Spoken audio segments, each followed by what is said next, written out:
Okay, we'd like to welcome back to the stage Karen McCullough, Gwen Woltz, and Omar Sultan. We're going to have an interesting conversation today about the future of small business, which is a very broad topic. But before we get started, we're going to ask you to pull out your cell phones again. And in a second here, we're going to have a question that we want you to answer. So, in one word, we like one words around here, okay? What do you forecast as the future of small business? There we go. Thriving, growth.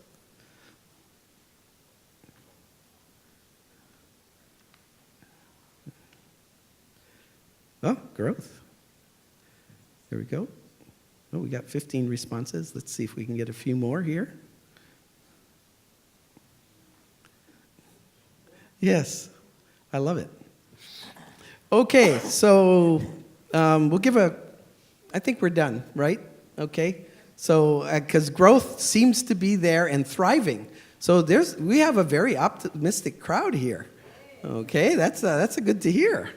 Okay, that you're looking for growth, that you're looking to thrive, and that's what you're working toward. And this is what the conference exists for, is to help you to reach those kinds of goals and to look at what the potential pitfalls might be.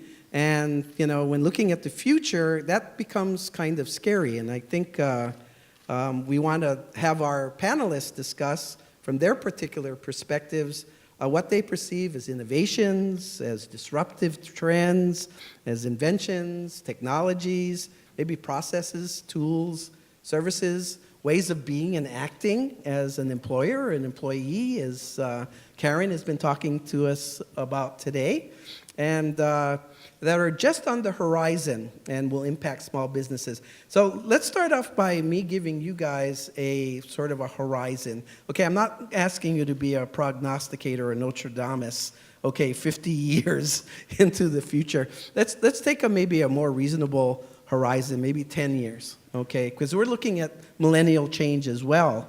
You know, I'm not millennial change, but change as well.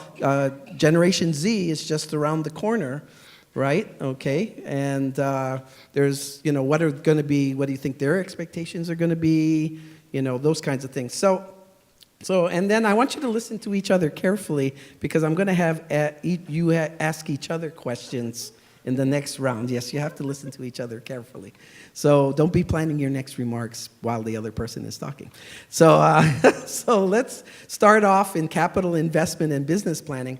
So Omar, what do you think in the next 10 years, will there be any significant changes in how businesses access capital in the next 10 years? I think so. I think over the last 10 years, we've seen a dynamic shift in terms of how startups, how small businesses can access capital. And I think in terms of it being more accessible, right? So as we continue into the future, I think more and more so, capital is going to be readily accessible to entrepreneurs and to small business owners who have a good plan, are looking at the future, and are building sustainable businesses. And it can be things like crowdfunding, right? A lot of us know crowdfunding from Indiegogo or Kickstarter.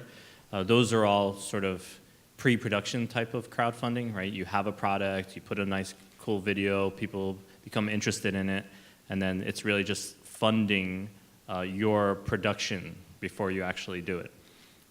But there's also other types of crowdfunding, right? There's equity crowdfunding, there's donation-based crowdfunding. Obviously, I mentioned blockchain earlier, right? But there's this whole new market with Bitcoin and Ethereum and ICOs, initial coin offerings, right? You want to explain a little bit about that? Not really. That works. Okay. Nobody ever wants to answer that question. Someone told me earlier not to explain blockchain, so.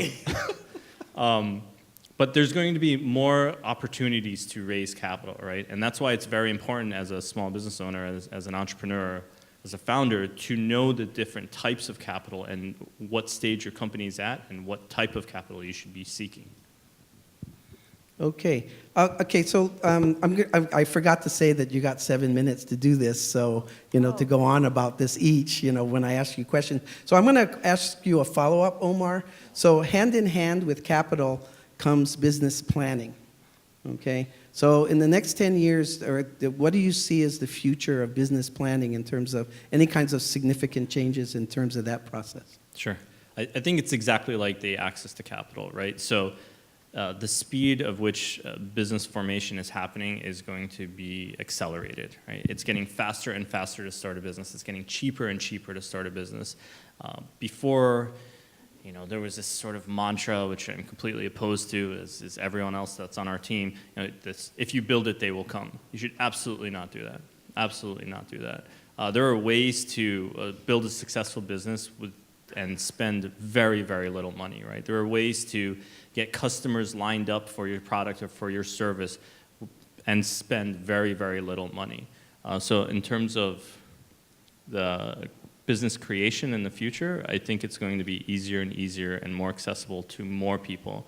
And I mentioned before during my talk in terms of inclusion, right?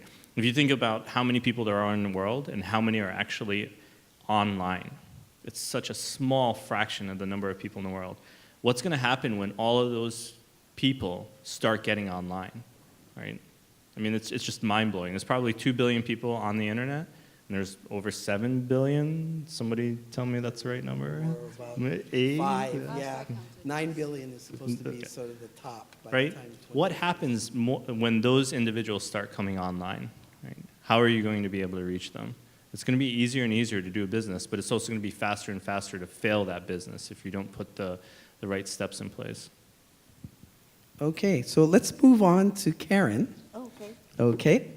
Connected, protected, and respected. Thank you. You remember. I was paying attention. So, Karen, I want you to touch on the future of the employer-employee relationship, especially what the future holds as a new generation of workers start coming on. It is going to affect the millennial generation, of course, as, Generation Z starts coming on board. But, you actually expressed to me some fears. I'll tell you. For the futures. And I'd like to hear about that. I mean, we got a very optimistic group, so we want to put them back to reality, okay? But, share a bit about that. Okay, so my customer you are my customers, so it's audiences, right? So I belong to the National Speakers Association, which is a huge group of national and international speakers. And I just came back from a conference, and the conference title was The Future of Speaking. And I left there petrified because we talked about so many things. And basically, it's what will that customer, which is you, what will the audience look like in the next 5 years? And the reality of it is that technology is going to be taking over a lot of our events. Technology, interaction. So as the millennial, who is now, I think that they're rather old, the oldest millennial is 36. I mean, that's not a kid anymore. And it goes all the way down to the 20s right now. And then we get Gen Z coming in, which are teenagers through college. So every year, your audience is going to pick up more and more and more young people, right? So let's start looking at schools, and let's start seeing how kids right now, I have 2 7-year-old twin granddaughters, and when they're studying the Rocky Mountains, they put glasses on, and all of a sudden, they're in their classroom, and they are in the mountains.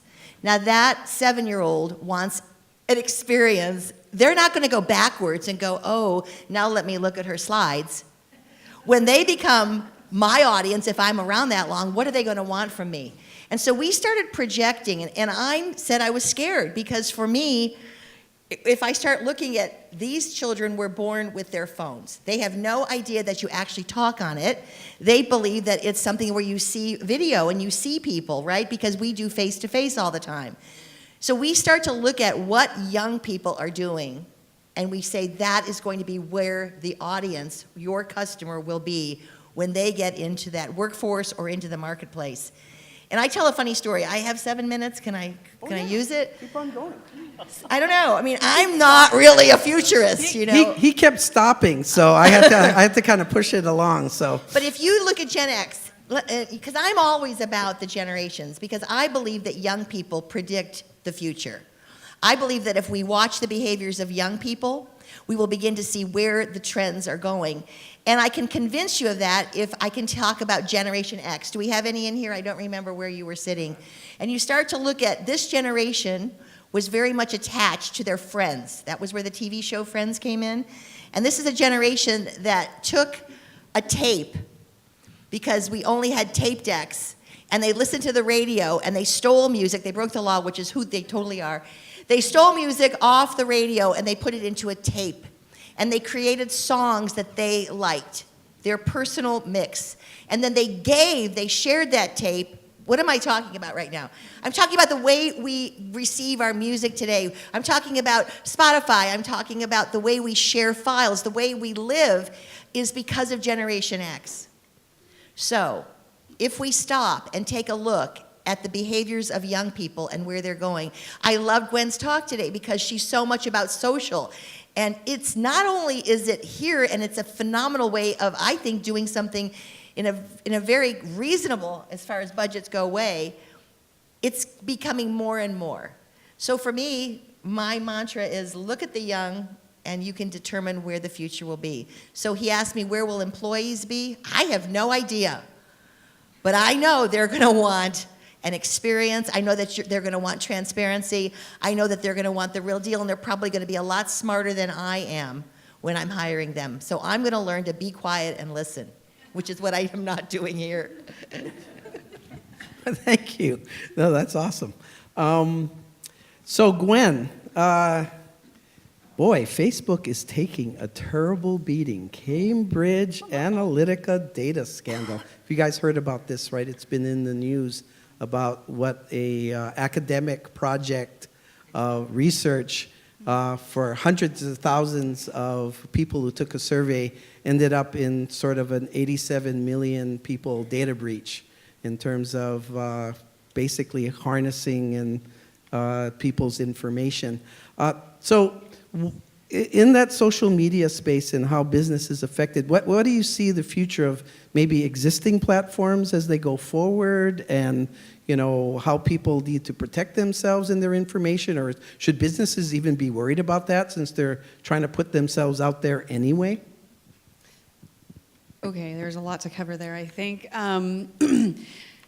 Well, I think it's not really a worry for businesses as far as the data breach. It's more like people's personal information that they might have concerns about. The one thing about that, quote, data breach, I feel that Facebook was kind of the whipping child in that case. I feel that gathering data about consumers and their behavior has been happening for, decades with cookies and everything, right? It's like, I have no problem with that. I would much rather be served an advertisement that's relevant to me than it's not. So my mentality, right, true millennial, is I'm not going to put anything out there that I don't want publicly posted, and everybody to know about me. So I think it's, first of all, it's about consumer behaviors or their mentality about it. But to speak to specifically maybe how Facebook is affected, or how really what's happened is the implications of that breach actually just was implemented yesterday. Is today May 2nd or? Yes. Yeah, okay. Yesterday, May 1st. Sorry, I lost track of my dates a long time ago. That happens when you're in Holland. It does. It happens. You get into a little bit of a hole. But their API got limited, right? And so because of this data breach and the possible implications of personal data being shared through third-party apps, right? Third-party services that tap into Facebook, Instagram, Twitter, LinkedIn information through what's called API. Because of a result of this whole scandal, they've shut that API to a very, very narrow, they limited third-party apps. One thing that just happened yesterday, which has got huge implications on many of the businesses that we even work with, is third-party tools that we use, we can no longer comment on other people's images through a third-party app, on Instagram in particular. So we can only comment and engage with our own, meaning our own pictures and our own images or videos through a third-party app. That means that now we've got to figure out another means and another methodology to doing our rounds on a daily basis, right? But really the bottom line is it just means that we've got to be flexible. We've got to be willing to roll with the punches because we are at the mercy of these third-party tools and Facebook. So if Facebook goes away tomorrow, is your online presence still going to survive? That's where I think the future of small business on social media is going to be, is are you setting yourself up to be sustainable without depending upon these tools? And so when you are designing how you are going to be active online, it needs to be absent of the specific platforms first. So what I mean by that is, for instance, I think the one thing that will sustain throughout whatever platform will be around in 10 years, I really can't tell the future. Maybe it'll be Facebook, maybe it'll be a different platform. But I think actually millennials can learn something from baby boomers. There's in this, and there was a talk that I heard, and I believe it was Gary Vaynerchuk. For anybody who knows who Gary Vaynerchuk is, he's kind of an industry leader in social media. And he made this analogy when I first got into the business, and it just made so much sense, that social media is like the mom and pops being resurfaced from the 50s, the 40s and the 50s, where you go in to get your hair cut, and the barber knows your name, they know your kids, they know your dog, they know who you're married to, and they know your backstory, and they show genuine interest in you as a human being. And I feel that we need to take some notes from that. And Gary Vaynerchuk really made the analogy that social media is a resurgence of that idea of connecting human to human. And I think the technology, we kind of lose some of that a little bit. So I feel that businesses who are going to thrive in the future will retain that mentality no matter what platform you're on, that people will always want to connect with other people no matter what the technology is. Does that answer your question? No, does that answer the question for them, I guess, is the important question. So, Omar, it sounded like you wanted to react to this in some way, shape, or form when she was talking. So I could hear you. So go ahead. The Gen X in me, not sure that I buy it. All right. Sorry. I have a younger brother. He definitely is of the same mindset, and you know, we're partners, obviously, in Sultan Ventures, and we definitely battle it out on this. I do appreciate Gary's sort of analogy in terms of the mom and pop and knowing your name. It seems like that then it was more. Why did you do this? Just, you want to hear it. It's a conversation. It seems like then it was like more sincere, right? And now it's more. Well, obviously, it's more insincere, right? It's not really about getting to know the person. It's just more about FOMO and look how cool I am and look where I just was. And even if it's faked and forced, right? So, but that's the cynic in me, sorry. Okay. Yes. Well, how should I respond to that?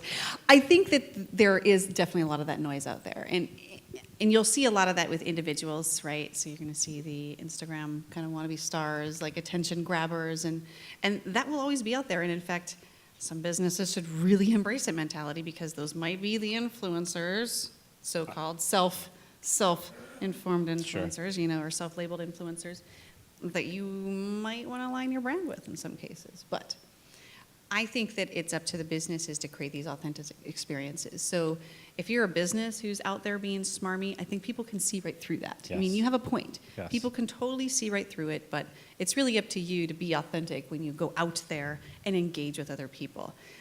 For the most part, businesses that I see out there truly going beyond their profiles and engaging with either whether it's on another business platform or truly showing interest in their community, you can see that. You can see the genuine kind of authentic. Yep. No, I think that's exactly spot on, right? As a business, like authenticity is absolutely critical. Yeah. Agreed. So Karen, this gets into the protected aspect, right? I mean, people want to feel protected. But at the same time, I got another question for you about that. How do businesses in the future, in a sense, protect themselves by developing a profile of the kind of employees that they want in the next 10 years in the future? 10 years is hard for me to even think about, but Okay. I'm going to say the next few years. Okay, Because I think that's the fine. future really is, 2020. We're talking about what it's going to be like in 2020. Right. A lot. We were just talking about this at the networking piece. I think that the brand has gone beyond beyond the logo, but beyond all of the marketing, into the personality and the culture of the company. And so, to me, I think that the employee that you have, I think there has to be, I think the word is training. I would use training, coaching, mentoring, developing your employee to create and live out that brand. And so for me, I think that if we're talking about authenticity and we're talking about, not being swarmy, I think that we've got to begin to actually be authentic to the brand that we represent. So we're going to look for that in employees, and we're going to look for more of that personality and the values. And I loved what Cheryl said today about, we can train you. If you come in with the attitude, we can teach you the process, we can teach you the information, but we need to start off with that right personality. So for me, I'm all about living the brand right now, and hopefully that's where we're going to be going into the future. I don't know. Do you think, I feel like I'm moderating? So we're into the section right now, 16 minutes, yes, where you can ask each other questions. There we go. So I'm curious, do you think culture is defined top-down or bottom-up? Culture is defined, I hope it's defined top-down, but right now with younger people, I think that they're changing. So like I said, I live in Houston, and I'm watching the culture of the oil and gas industry change, and it's been painful. But I started speaking 20 years ago when they wouldn't even have a woman speaker. Nobody wanted to talk about any of the soft skills. I mean, I have put my dues in that city, I'll be honest with you. They're booking me now, finally, 20 years later, because young people want me. But Texas, you got it, right? So when you say top down, I wish it was top down, but I don't. I believe that the change is coming from the bottom up. I think young people, and I'm not going to call them millennials, I'm just going to say this new world of work, these new employees, I think I'm giving them credit because they're changing it. And I'm giving all generations credit that listen and begin to see it. And, not everybody's perfect. Millennials, you have to learn from me. I have to learn from you. Gen X, you know everything. You can teach us all. I'm learning how this panel works quickly. But Don't basically, get him started. Basically, to me, I think it's bottom up. What do you think? What do you think?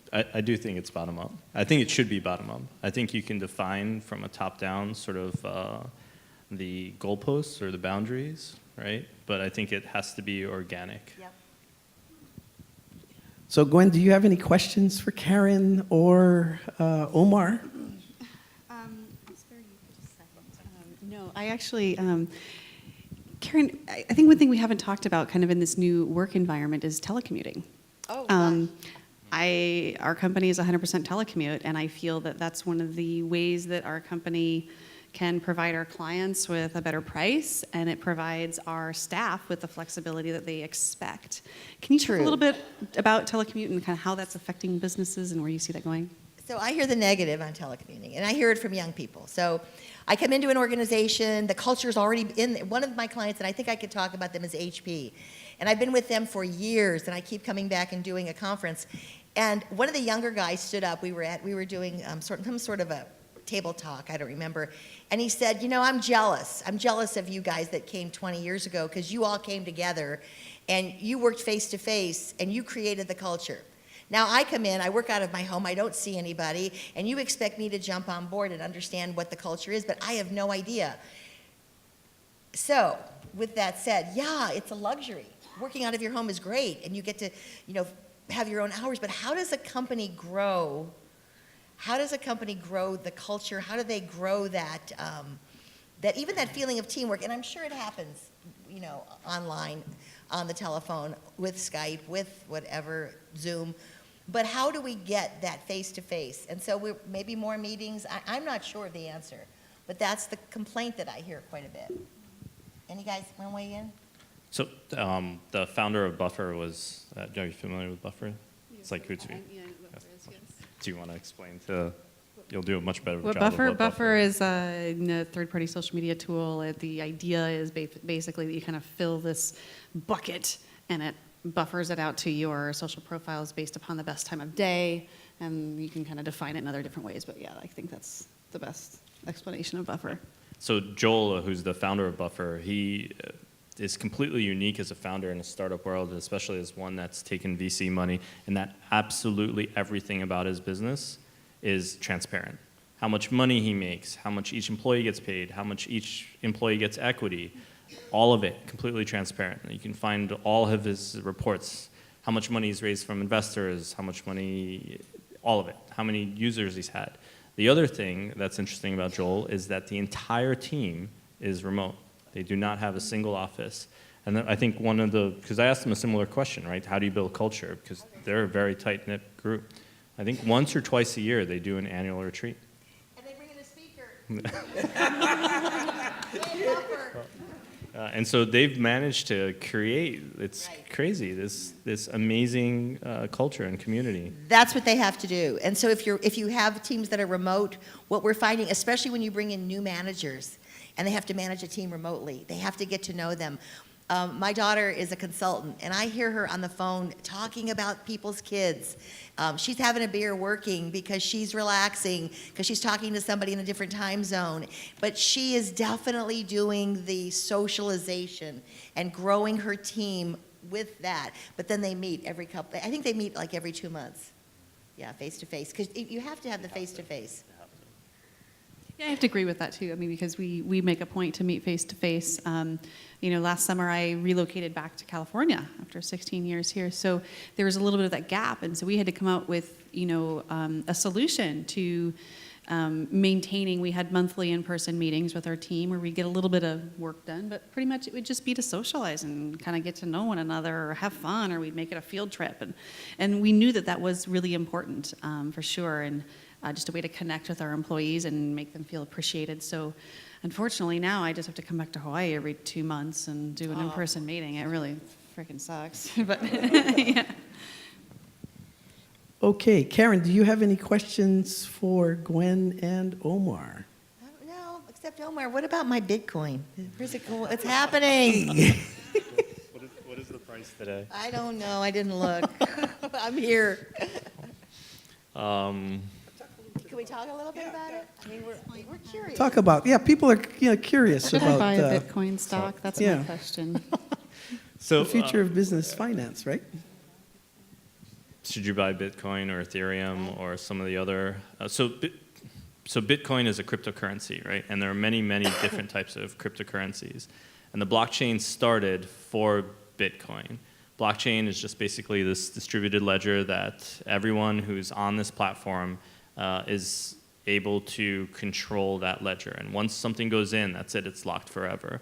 And so when you start thinking about the blockchain, it's the blockchain, it's actually starting to get applied to things other than cryptocurrency, right? So even though that was its origins. And so from food security, right? Being able to track from farm to fork, right? And it's not farm to table anymore, it's farm to fork. Being able to track where your food originated, the entire shipping cycle, how many people touched it, whether it got tampered with in the container, all of that can be done with blockchain. And then the other aspect of blockchain is smart contracts, right? So now instead of you have a contract with somebody, once all the terms are met, it's instant, right? The money's transferred to you, there's no finagling, there's no delays, there's nothing. So there's many different aspects of blockchain that are being applied to literally every single industry, from healthcare to automotive to restaurants to food security.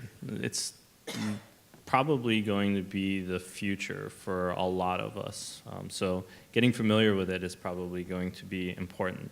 Now, should you buy Bitcoin? I don't know. I have less than an opinion on that.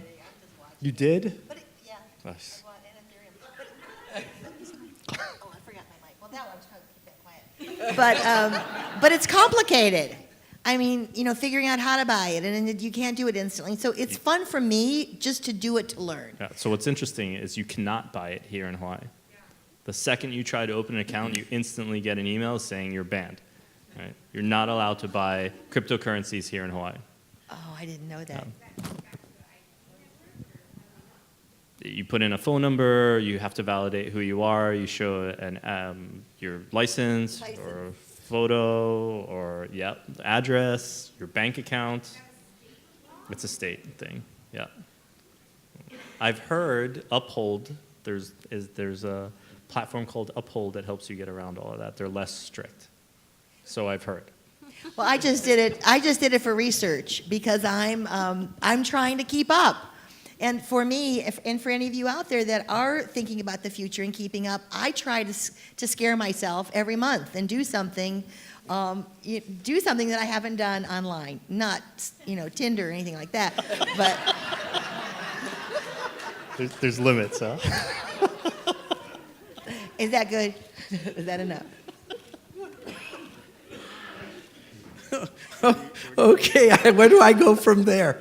Okay, do we have questions from the audience on this? Okay.